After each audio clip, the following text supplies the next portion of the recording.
This is Ben Olson. I'm here this week with Parasound's new JC1 Plus monoblock. This replaces the JC1 that was put out in 2003.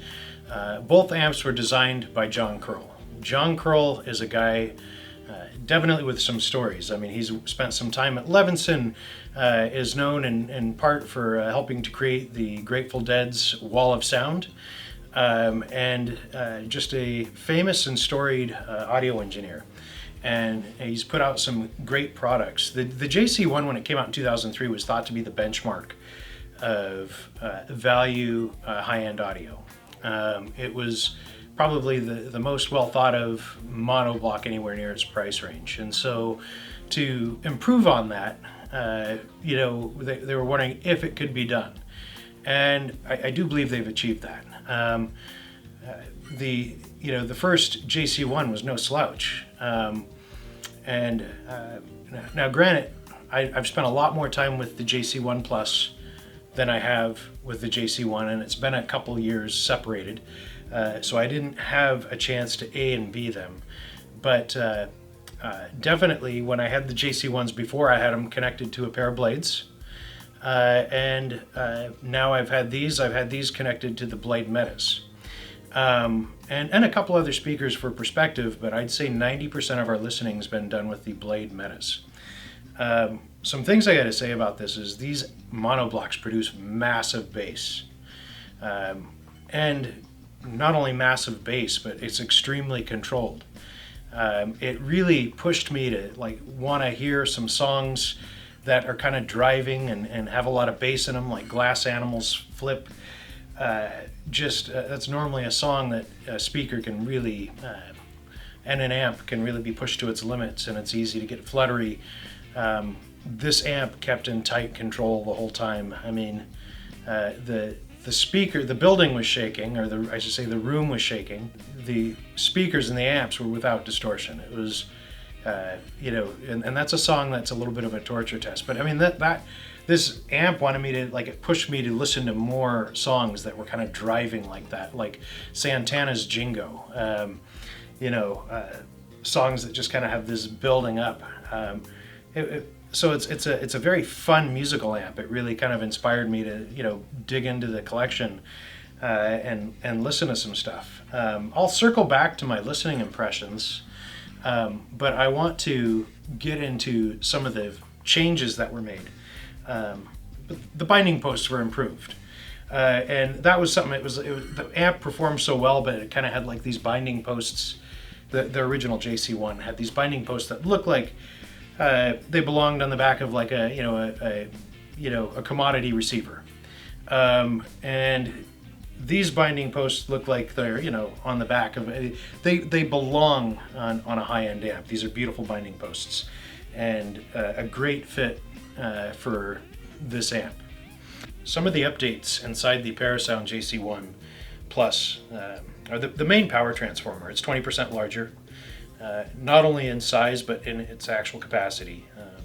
They also increased from 4 Nichicon Gold Tune power supplies to 6, and they have 24 sync and output transformers as opposed to 18. The peak current capacity is 198 amps compared to 135 from the old. And of course this one weighs 83 pounds compared to the old JC1, which was 64 pounds.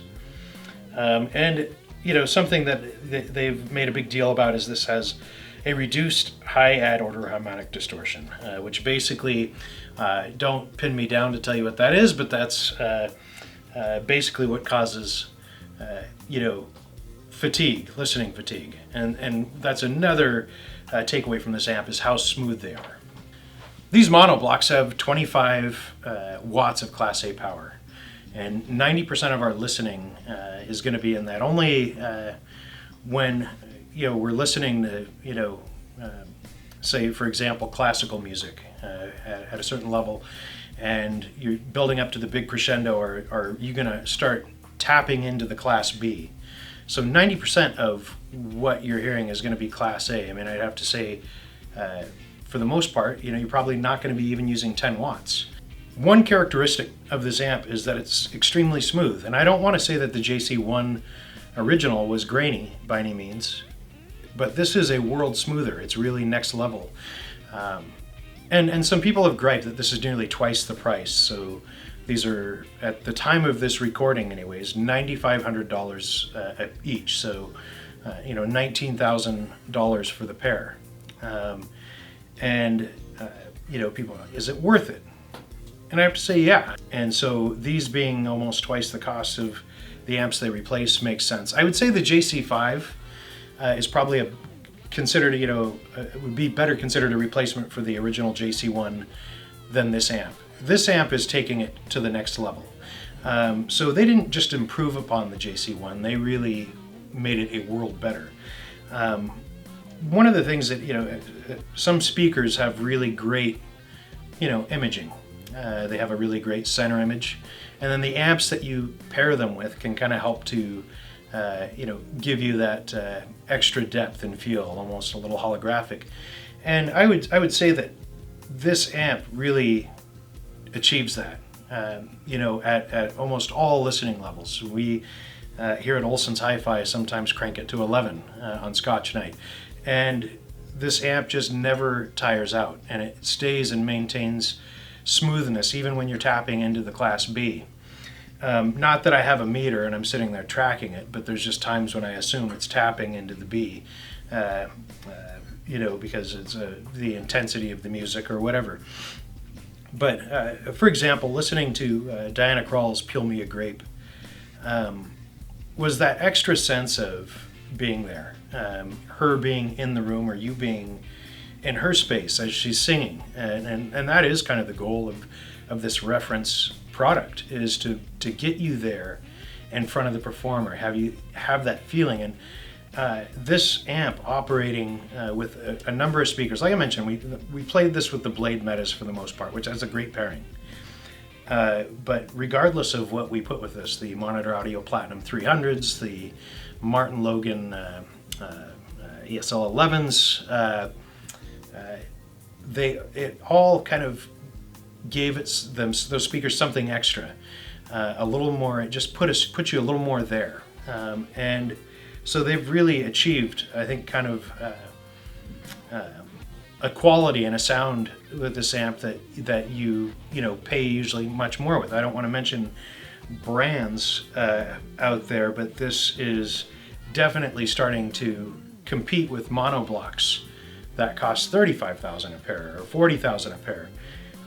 These are extremely refined, so it's kind of funny to consider something that's $19,000 a pair of value, but that's what this is. It is an extreme value at $19,000 a pair.